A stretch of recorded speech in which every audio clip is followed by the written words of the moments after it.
Hello, నమస్తే, welcome to యజ్ఞదీపిక episode 26. పొద్దున breakfast ముగించిన తరువాత మన వాళ్ళు జగతితో, మేడం మేము తాతగారిని కలుస్తాం అని అడగగానే, నిన్న వెళ్ళారుగా? వెళ్ళాం, చెప్పాంగా, ఆయన మాకు చాలా ఉపయోగకర విషయాలు చెబుతున్నాడు, అందుకని మేం మా పని పూర్తయ్యే వరకు రోజు ఆయన్ని కలిసి పాతకాలపు విషయాలు తెలుసుకుందామని అని అంటాడు ధను. మరి ఊరిలోని పల్లెలు పంటల గురించి ఫోటోలు వీడియోలు తీసి ఏదేదో చేస్తామని చెప్పారు. తాతగారి దగ్గరే ఉంటే అవి ఎలా జరగడం అని అడుగుతుంది జగతి. అబ్బే లేదు మేడం, ఇప్పుడు మేము ఊరిలోకే వెళుతున్నాం. నేను మిమ్మల్ని పర్మిషన్ అడిగింది తాతగారిని మధ్యాహ్నంగా నిన్నలా కలుస్తామని మేడం అని అంటాడు ధను. ఓ సరే, అయితే ముందుగా దేని గురించి తెలుసుకోవడానికి వెళదామనుకుంటున్నారు అని అడుగుతుంది జగతి. ఏముంది మేడం, ముందుగా ఈ ఊరి గుడులకు వెళ్ళి కొన్ని దైవిక విషయాలను తెలుసుకోవాలనుకుంటున్నాం అంతే. దానివల్ల పూజాభక్తి విధానాల వల్ల మన మానసిక శారీరక ఆరోగ్యం ఎలా మెరుగుపడుతుందో తెలిసే కొన్ని పాఠాలను పుస్తకాల్లోకి చేర్చి భావితరాల్లో మార్పు తేవచ్చు. సిగరెట్ వద్దు, కడ్డీలు హద్దు, మందు వద్దు, పానకం ముద్దు అని అర్థమయ్యేలా వివరించవచ్చని అని అంటాడు ధను. సరేలే, ఏదో చేసుకోండి. మధ్యాహ్నం మీరు అనుకుంటున్నట్టు తాతగారిని కలవచ్చు. మీరు మీతో పాటు నేను మీకు సహాయానికని ఉంచిన అతన్ని వెంటబెట్టుకొని ఊరిలోకి వెళ్ళండి అని చెప్పి అతన్ని పిలిచి వాళ్ళ వెంట వెళ్ళమని చెప్పింది. మన వాళ్ళు ఇంకా నేరుగా అతని వెంట వెళుతూ ఉన్నారు. అతను ముందుగా ఆ గ్రామదేవత గుడి చూపించాడు. వాళ్ళు కూడా అతనుకు అనుమానం రాకుండా వాళ్ళ పుస్తకాల పనికని వచ్చినట్టుగా అలానే నటిస్తూ తెగ శ్రద్ధగా ఆ గుడిని ఫోటోలు తీసుకుంటూ ఆ దేవత విషయాలను తెలుసుకుంటూ జాతర వైభోగాలను తెలుసుకుంటూ ఉన్నారు. ఇక అక్కడి నుండి కృష్ణుడి గుడికి వెళ్ళారు. అక్కడ కూడా వాళ్ళు అలానే చేస్తూ ఉన్నారు.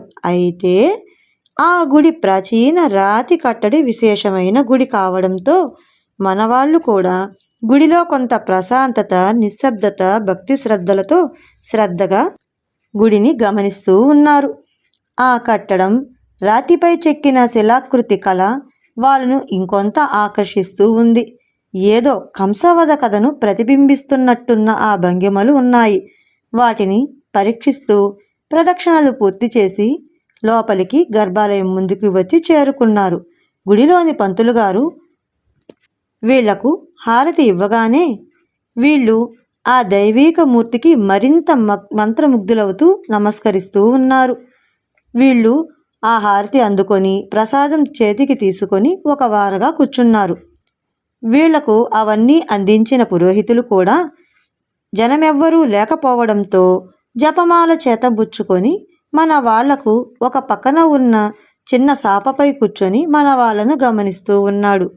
మన వాళ్ళతో వచ్చిన అతను ఆ పంతులు గారితో, ఇదిగో అయ్యారు, వీళ్ళు ఏదో పాఠాలు చెప్పేవాళ్ళంట, వీళ్ళకి ఏవో విషయాలు తెలియాలంట, కాబట్టి మీరు మాట్లాడుకోండి, నేను ఇక్కడే కూసుంటా అంటూ ఒక వారగా కూర్చొని వాళ్ళని చూస్తూ ఉన్నాడు. ఆ మాటకు పంతులు, చెప్పండి బాబు, ఏం కావాలి, ఏం తెలుసుకోవాలనుకుంటున్నారు? పంతులు గారు, ఆలయాలు ఎందుకు నిర్మింపబడతాయి? బాబు, మన పూర్వీకులు అప్పట్లో పరిపూర్ణ విధి విధానాలతో నిర్మించేవాళ్ళు.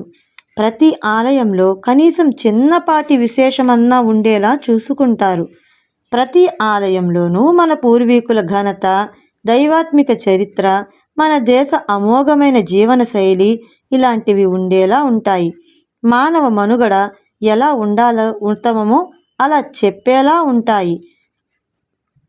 అలా ఆ ఆలయాన్ని నిర్మించేటప్పుడు మానవ దృష్టికి కనిపించని విధంగా పంచభూతాల సహాయంతో పూజలు, జపాలు, తపాలు, హోమాలు లాంటి వాటితో మంత్రం అనే శబ్ద తరంగ శక్తిని చేర్చి ఆ స్థలాన్ని మరింత పటిష్టం చేయడం వల్ల ఇంకొంత పవిత్రత, యాంత్రికమైన శక్తి అక్కడి భూమిని చేరుకుంటుంది.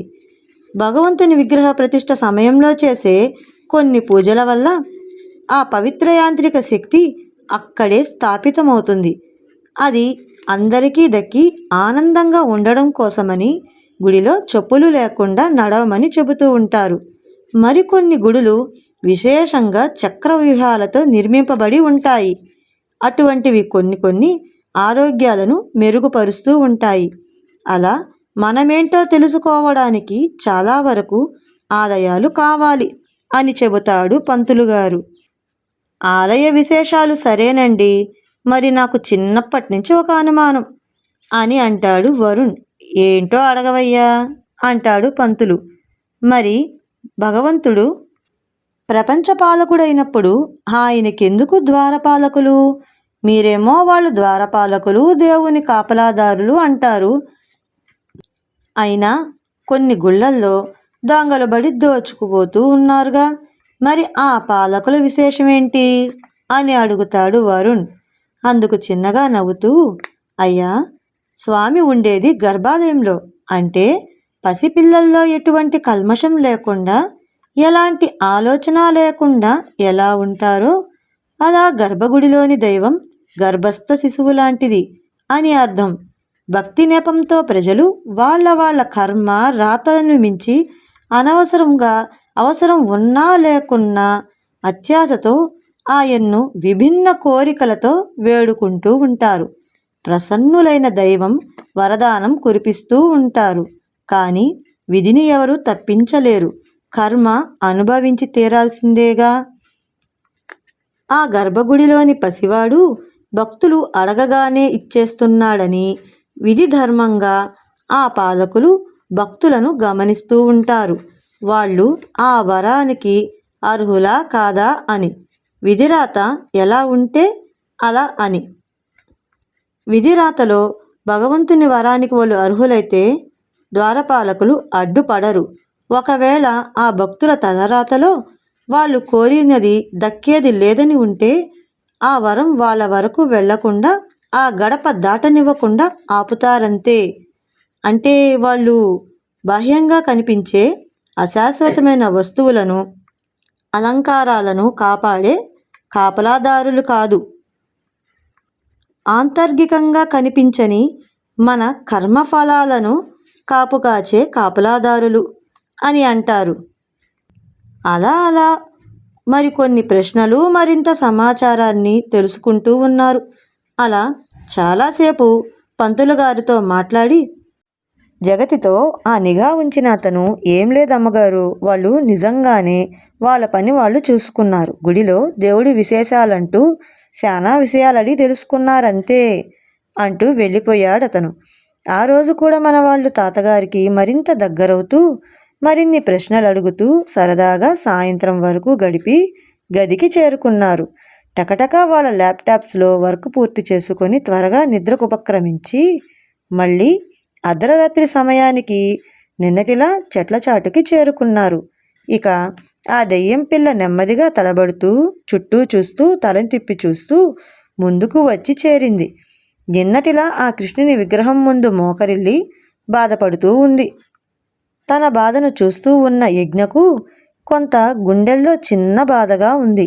యజ్ఞ ఫీలింగ్ని మొహంలో గమనిస్తూ ఉన్న ధను యజ్ఞను ఏంటి అన్నట్టుగా కళ్ళెగరేసి ప్రశ్నిస్తున్నట్టు ముఖం పెట్టడంతో ఏం లేదని తలను అడ్డంగా ఊపాడు.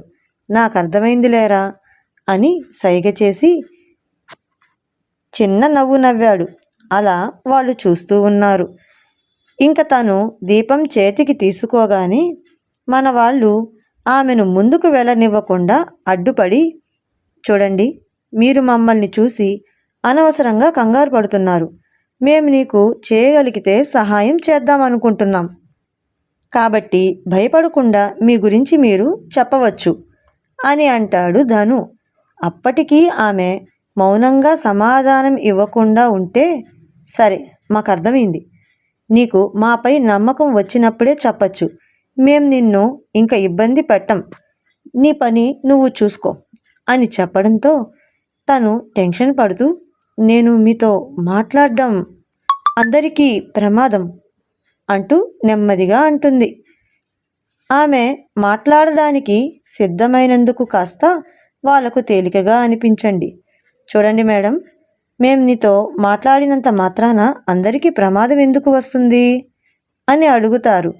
మీకు ఆ జగతి గురించి ఏం తెలుసో నాకు తెలియదు, కానీ ఆవిడ కొంచెం ప్రమాదకరమైన వ్యక్తే, కాబట్టి నేను బాధపడుతున్నాను, భయపడుతున్నాను అని అంటుంది. సరే, మేమేమీ ఆమెకు నీ గురించి నువ్వు మాతో మాట్లాడినట్టు చెప్పం, కానీ మీరు ధైర్యంగా మాతో మాట్లాడచ్చు అని వాళ్ళు భరోసా ఇస్తారు. కొంచెం ఆలోచించి సరే అంటుంది.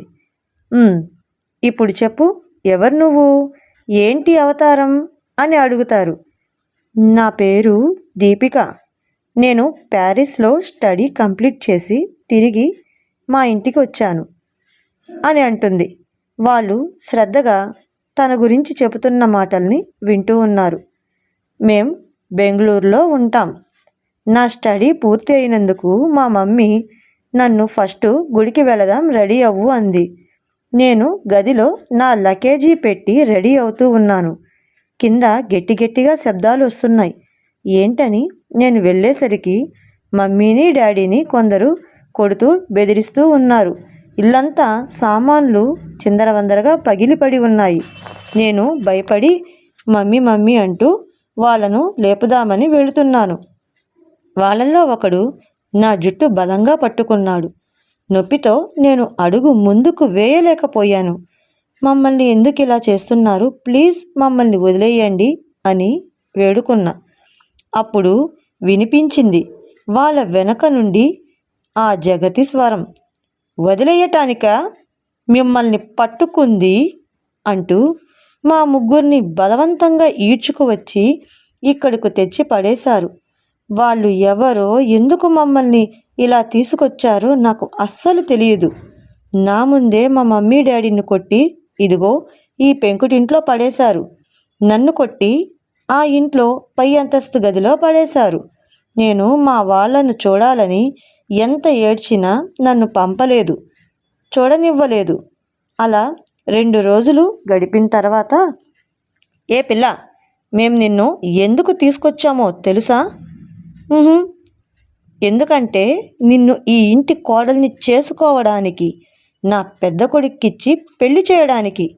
అర్థమైందా అని అడిగేసరికి నా బుర్ర మరింత అస్తవ్యస్తంగా మారింది. నాకు ఇష్టం లేదని అన్నాను. నీ ఇష్టంతో మాకు పని లేదు.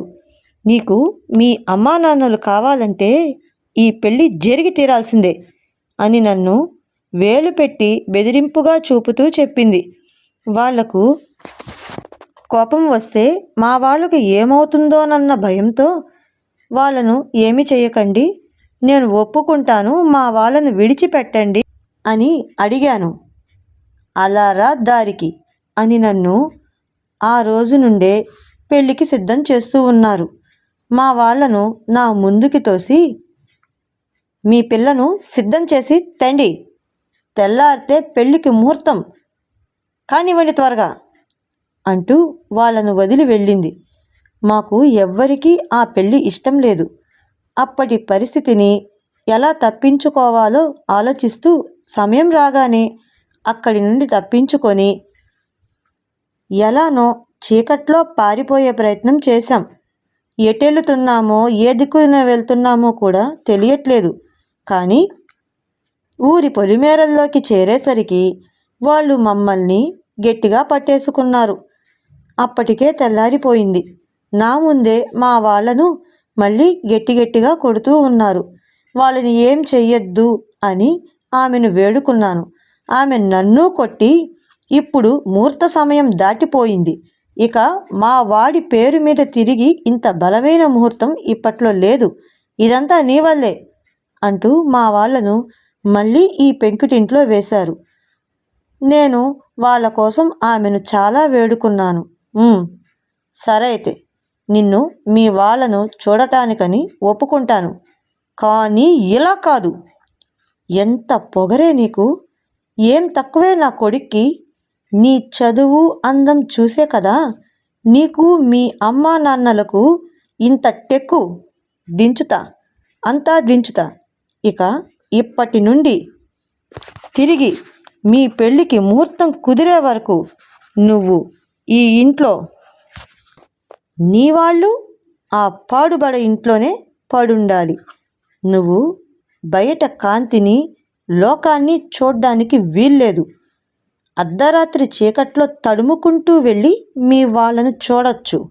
ఇక నీ అలంకారం కేవలం ఈ బట్టలు మాత్రమే అంటూ కొన్ని వైట్ డ్రెస్సులు నా ముఖాన కొట్టి, కొంత బూడిద తెప్పించి నా ముఖాన రాసి నన్ను అద్దం ముందు ఉంచి, ఇప్పుడు చూసుకో రంగులు లేని నీ ముఖాన్ని. ఇక ఏ అందం చూసి మీరు మిడిసి పడుతున్నారో దాన్ని దూరం చేస్తాను. ఇక నువ్వు ఇలానే తయారవ్వాలి. నీ ముఖం ఎవరికీ కనిపించకూడదు, ఎవరికీ నువ్వు నచ్చకూడదు. అలా కాకుండా సింగారించుకునే పని పెట్టుకున్నావంటే నిన్ను మీ వాళ్ళను ఎప్పటి కలవనివ్వను అంటూ, ఇదిగో నీకు నా కానుకలు అంటూ ఈ బరువైన ఇనుప కడియాలు నా కాళ్లకు తగిలించింది అంటూ తన కాళ్ళను ముందుకు చూపించింది దీపిక. ఇది మీరు మళ్ళీ పారిపోకుండా ఉండేందుకు అంటూ నాకు వాటిని తగిలించింది.